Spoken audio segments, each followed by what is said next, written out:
Welcome to YouTube channel Divya सागर। एक बार फिर से मैं हाजिर हूँ आपके लिए एक नई कहानी के साथ। आज की कहानी बहुत ही इंटरेस्टिंग होने वाली है, तो वीडियो को पूरा ज़रूर देखिएगा। और मुझे लगता है चैनल को तो आपने सब्सक्राइब कर ही लिया होगा। तो चलिए देखते हैं आज की कहानी।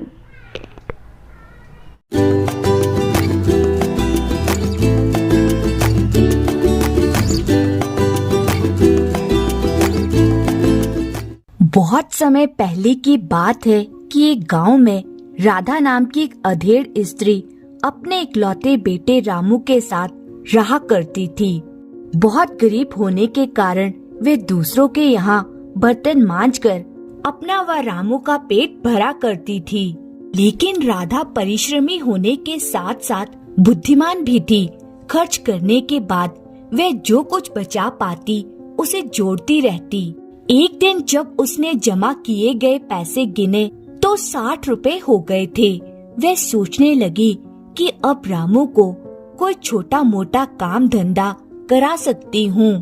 उसने रामू को बुलाया और कहने लगी, बेटा, मैंने एक एक पैसा जोड़कर कुछ रुपए इकट्ठे किए हैं। बूढ़ी हो चुकी हूँ, ना जाने कब चल बसूं। तो एक काम कर, ये 20 रुपए ले और कोई छोटा मोटा धंधा कर ले। 20 रुपए लेकर रामू कोई छोटा मोटा व्यापार करने के लिए शहर की तरफ चल पड़ता है। शहर पहुंचने पर उसे एक स्थान पर मेला लगा दिखाई दिया। मेले में सजी दुकानें देखने के पश्चात रामू अंत में पशुओं की दुकानों के सामने पहुंचा। तभी एक कसाई वहां आया और उसने दुकानदार से एक बाड़े में बंधी सारी बकरियां खरीद ली। बकरियां खरीदने के पश्चात कसाई उन बकरियों को घसीट घसीट कर मारता हुआ अपने कसाई खाने की तरफ ले जाने लगा। यह देखकर रामू को उन बकरियों पर बहुत तरस आ रहा था। तभी उनमें से एक कमजोर सी दुबली पतली बकरी गिर पड़ी और कसाई उसे बेतहाशा पीटने लगा। आह, कितना बेरहम है ये आदमी, रामू सोचने लगा। जब रामू से ना देखा गया तो वह बोला, ए भाई, तुम इस बकरी को मत मारो। यदि चाहो तो इस कमजोर बकरी को मुझे दे दो। अच्छा, तुझे बड़ी दया आ रही है तो निकाल 20 रुपए।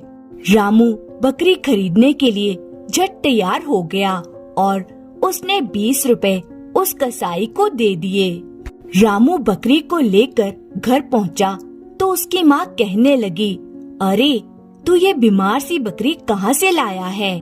बाहर कर इसे। खरीद कर लाया हूँ माँ, पूरे 20 रुपए में। जब रामू ने सारी बात बताई तो माँ उस पर अत्यधिक क्रोधित हो उठी।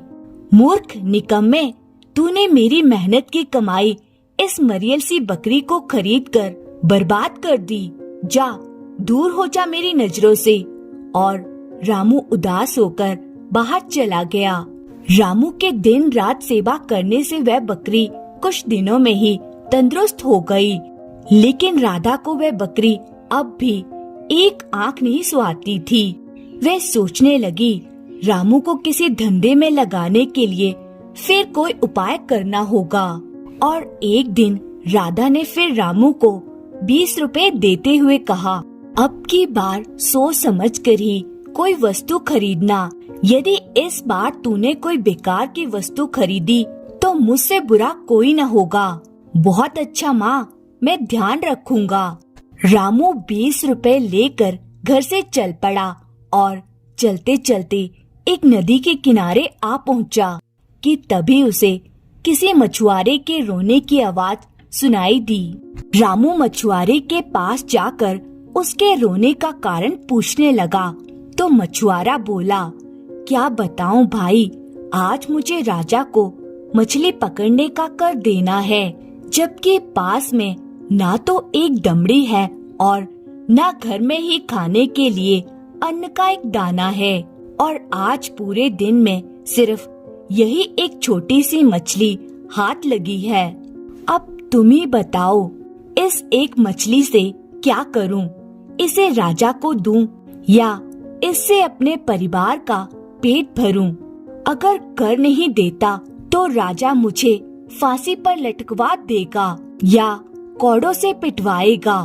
मछुआरे की बात सुनकर रामू को उस पर बड़ी दया आई। वो कहने लगा, तुम एक काम करो भाई, ये 20 रुपए रख लो और मुझे ये सुनहरी मछली दे दो। इस तरह 20 रुपए में रामू को वह सुनहरी मछली बेचकर मछुआरा खुशी खुशी अपने घर लौट गया। रामू भी उस सुनहरी मछली को लेकर खुशी खुशी घर लौट आया और सारा किस्सा माँ को सुनाया तो माँ ने सिर पीट लिया। माँ ने उसे खूब डांटा मारा, लेकिन रामू खामोश ही रहा। माँ के जाने के बाद रामू ने सुनहरी मछली को पानी से भरे एक मर्तबान में डाल दिया। रामू सुनहरी मछली और बकरी का बहुत ध्यान रखता था, जबकि माँ को बकरी के साथ साथ सुनहरी मछली भी एक आंख न भाती थी। एक दिन राधा जब सख्त बीमार पड़ी तो उसने रामू को बुलाकर कहा, बेटा, मेरे पास केवल अब 20 रुपए बचे हैं। मैं तो कुछ कमा नहीं सकती, तुम ही इन बचे हुए 20 रुपयों से कोई व्यापार आरंभ करो ताकि हम दोनों का जीवन निर्वाह हो सके। रामू ने अपनी माँ को दिलासा देते हुए कहा, माँ, इस बार इन 20 रुपयों से अवश्य ही कोई ऐसा व्यापार करूँगा जिससे हम दोनों का जीवन आनंद पूर्वक व्यतीत हो सके। रामू 20 रुपए लेकर फिर घर से निकल पड़ा। मार्ग में उसे एक अत्यंत ही बूढ़ी औरत मिली जो फूट फूट कर रो रही थी। रामू बोला, दादी अम्मा, तुम इस तरह फूट फूट कर क्यों रो रही हो? क्या दुख है तुम्हें? बुढ़िया ने कहा, मैं मटके बनाती और बेचती हूँ, लेकिन 4 दिन से मेरा कोई मटका नहीं बिका और तब से ही मैं भूखी हूँ। अब तुम ही बताओ, मैं अपनी किस्मत पर रोऊं नहीं तो क्या करूँ? कहकर बुढ़िया पुनः फूट फूट कर रोने लगी। रामू का मन एक बार फिर पसीज उठा और वह बोला, तुम रो मत दादी माँ, ये 20 रुपए तुम रख लो और मटका मुझे दे दो। ईश्वर तुम्हारा भला करे बेटा। बुढ़िया 1 रुपए के मटके के बदले 20 रुपए लेकर चलती बनी। रामू सोचने लगा, बेचारी बुढ़िया अब कुछ दिन तक तो पेट भर भोजन कर सकेगी। रामू मटका लेकर घर की ओर चल पड़ा। रामू को इतनी जल्दी घर लौटता देख राधा ने धड़कते दिल से पूछा, बेटा, क्या किया 20 रुपयों का? क्या कोई व्यापार समझ में आया और ये मटका कहाँ से उठा लाया? रामू ने सारी कहानी सुना डाली और बोला, माँ, मुझसे दादी अम्मा का दुख देखा न गया, अतः 20 रुपए के बदले में उससे ये मटका ले आया। मूर्ख, निकम्मे, नास पिटे, तूने मेरे जीवन भर की पूंजी मिट्टी में मिला दी, मुझे बर्बाद कर दिया। अब हमें भूखा ही मरना पड़ेगा। राधा के दुख की कोई सीमा ना रही। उसने रामू को बहुत पीटा व कोसा। इस दुख के कारण राधा धीरे धीरे अधिक बीमार होती चली गई। बीमारी और बेरोजगारी के कारण धीरे धीरे घर के सब बर्तन भांडे बिक गए और कुछ दिनों बाद ही भूखों मरने की नौबत आ गई। रामू दुखी होकर सोचने लगा, हे ईश्वर, अब मैं क्या करूं? घर में ना तो अन्न का एक दाना है और ना ही माँ के इलाज के लिए एक फूटी कौड़ी है। अब मछली, बकरी और मटके का क्या करूं? क्या इन्हें बेच दूं? तभी उदास रामू के कानों में एक आवाज सुनाई पड़ी, रामू, तुम आज इतने उदास क्यों हो? रामू ने चौंक कर इधर उधर देखा, लेकिन बकरी के अलावा उसे वहाँ कोई भी दिखाई नहीं दिया। तभी उसकी दृष्टि अपनी ओर आती बकरी पर पड़ी और वे आश्चर्य से बोल उठा, बकरी रानी, क्या ये तुम बोल रही हो? हाँ रामू, मैं ही बोल रही हूँ। क्या तुम मुझे अपनी उदासी का कारण नहीं बताओगे? अवश्य बताऊंगा मेरी प्यारी बकरी रानी। फिर रामू ने बकरी रानी को घर की सारी स्थिति बताने के पश्चात अंत में कहा, इधर माँ सख्त बीमार है और उधर घर में खाने को अन्न का एक दाना तक नहीं है।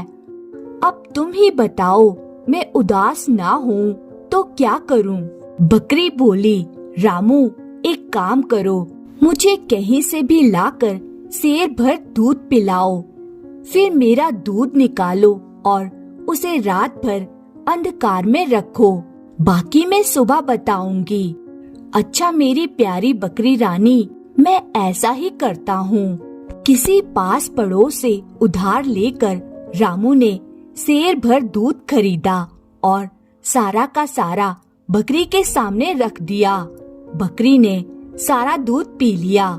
बकरी के सारा दूध पीने के पश्चात जब रामू ने उसका दूध दूह लिया तो बकरी रानी बोली, रामू जाओ अब इसे अंधकार में रख दो। रामू ने वैसा ही किया। सुबह होने पर जब रामू ने दूध का बर्तन देखा तो वह ये देखकर आश्चर्यचकित हो गया कि सारा का सारा दूध सोने का हो गया है। वह तुरंत उस बर्तन को लेकर बकरी रानी के पास पहुंचा तो बकरी रानी बोली, आश्चर्य मत करो रामू, जो मैं कहती हूँ उसे ध्यान से सुनो। यह सोने का दूध तुम राजा के पास ले जाओ। जब राजा इसके दाम पूछे तो तुम 5 स्वर्ण मुद्राएं मांगना, न कम न ज्यादा। यह ध्यान रखना रामू कि लालच बुरी बला होती है। मैं ध्यान रखूंगा बकरी रानी। अच्छा अब मैं चलता हूँ। रामू दूध लेकर राजा के दरबार में पहुंचा।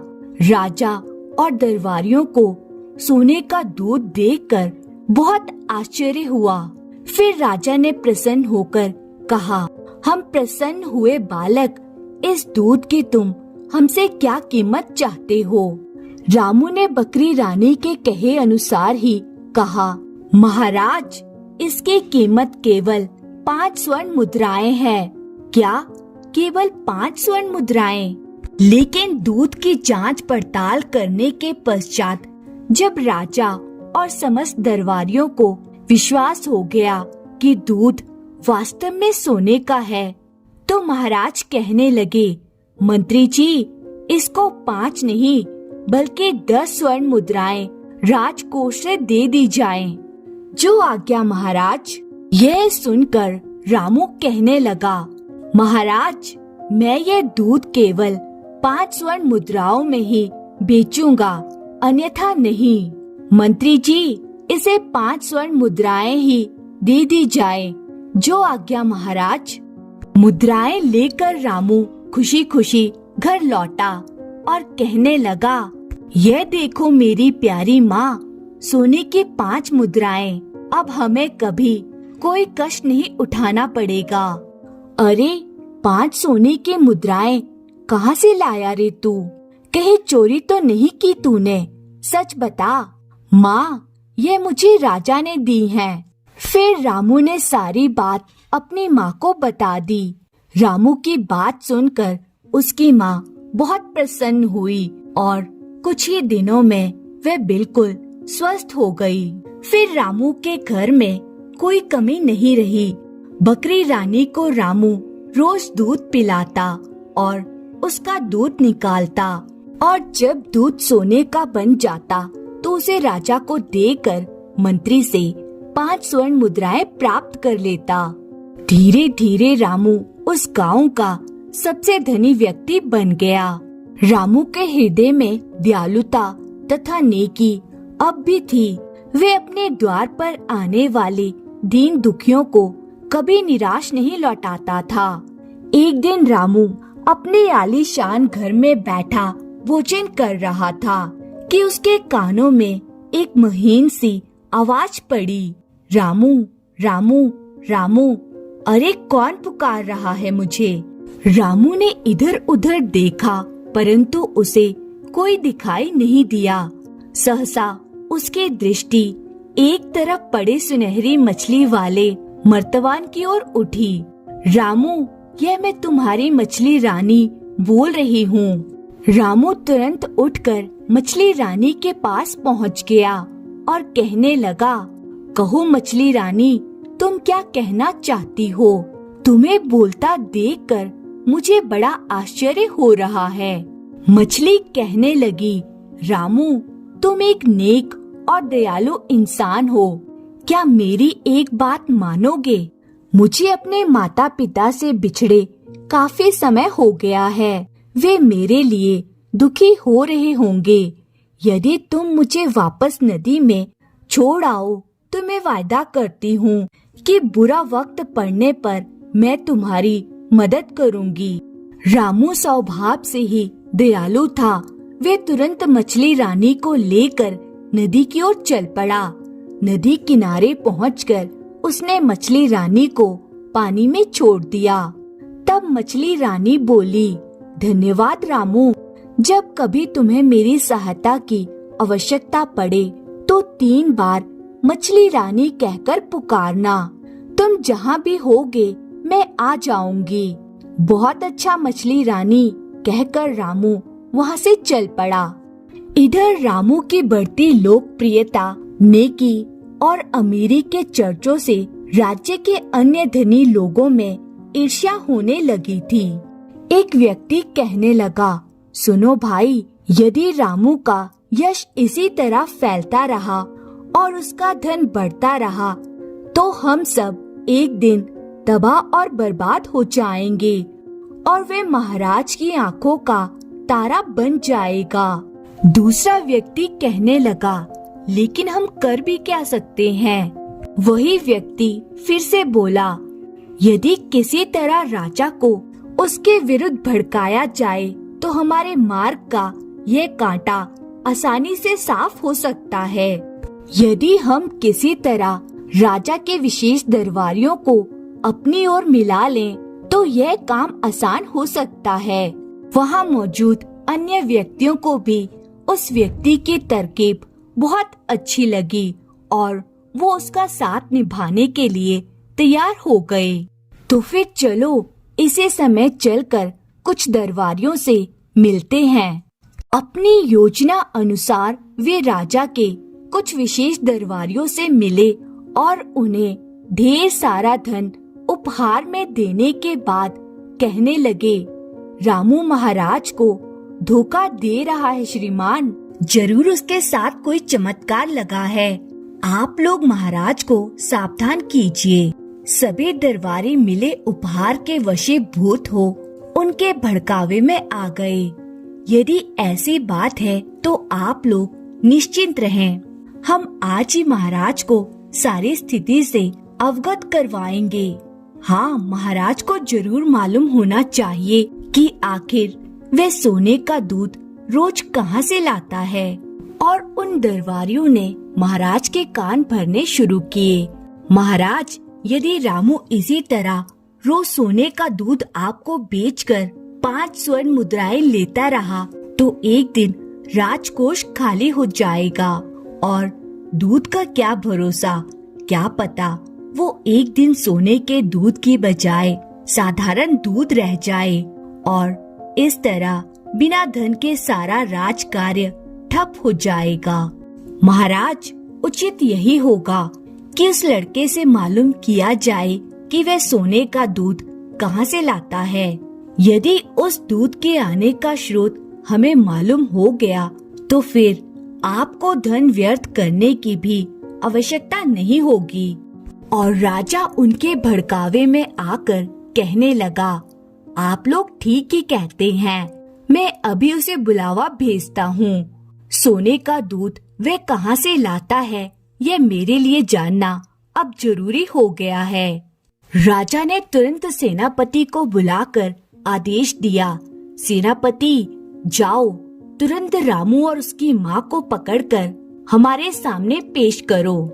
सैनिक तुरंत रामू के घर पहुँचे और कहने लगे, रामू चलो, तुम्हें और तुम्हारी माँ को महाराज ने इसी समय बुलाया है। महाराज ने बुलाया है लेकिन क्यों? जब रामू और उसकी माँ राज दरबार में पहुँचे तो राजा कहने लगा, रामू, तुम हमें बताओ कि तुम सोने का दूध कहाँ से लाते हो? यदि ठीक ठाक उत्तर नहीं दिया तो तुम दोनों माँ बेटे का सिर धड़ से अलग कर दिया जाएगा।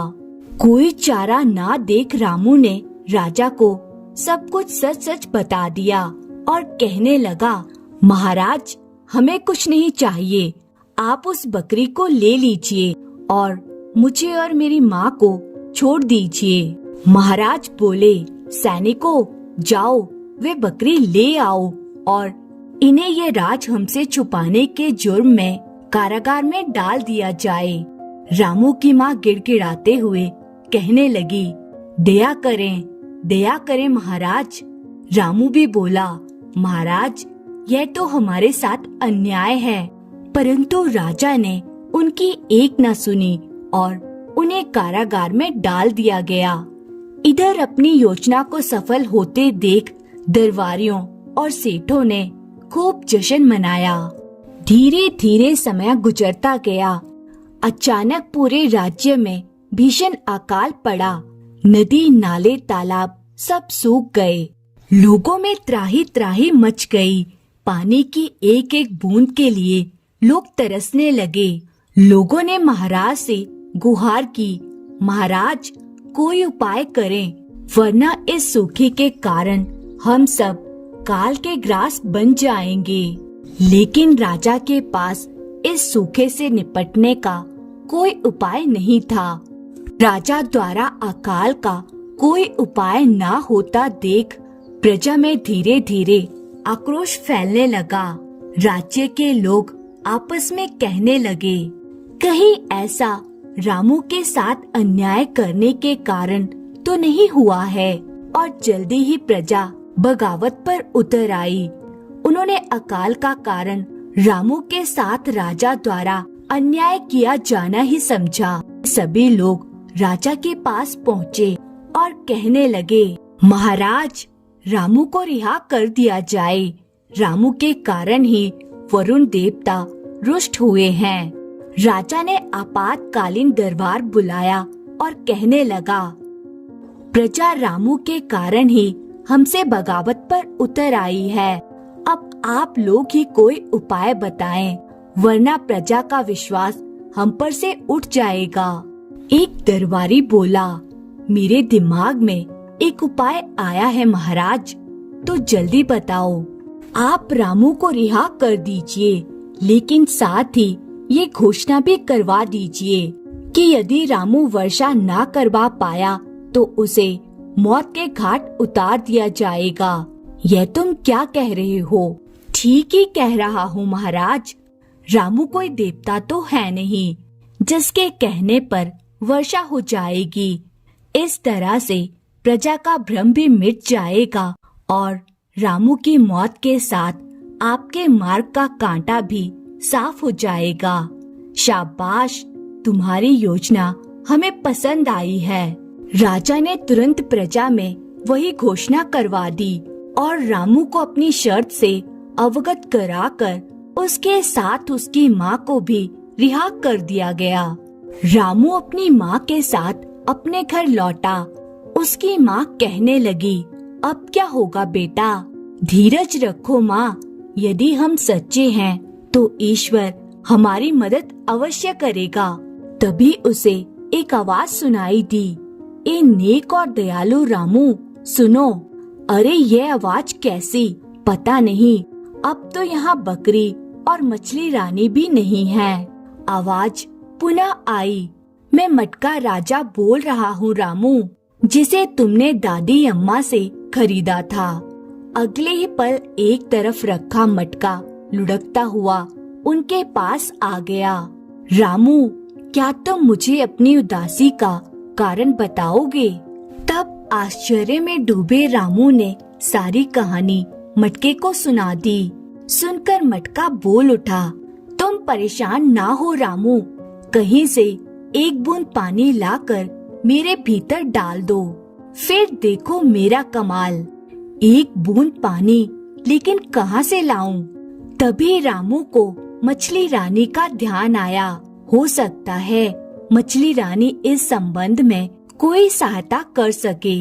रामू तुरंत नदी के पास जाकर मछली रानी को पुकारने लगा, मछली रानी, मछली रानी, मछली रानी। और अभी रामू की तीसरी पुकार पूरी ही हुई थी कि मछली रानी आ गई। मछली बोली, कहो रामू, तुमने मुझे कैसे याद किया?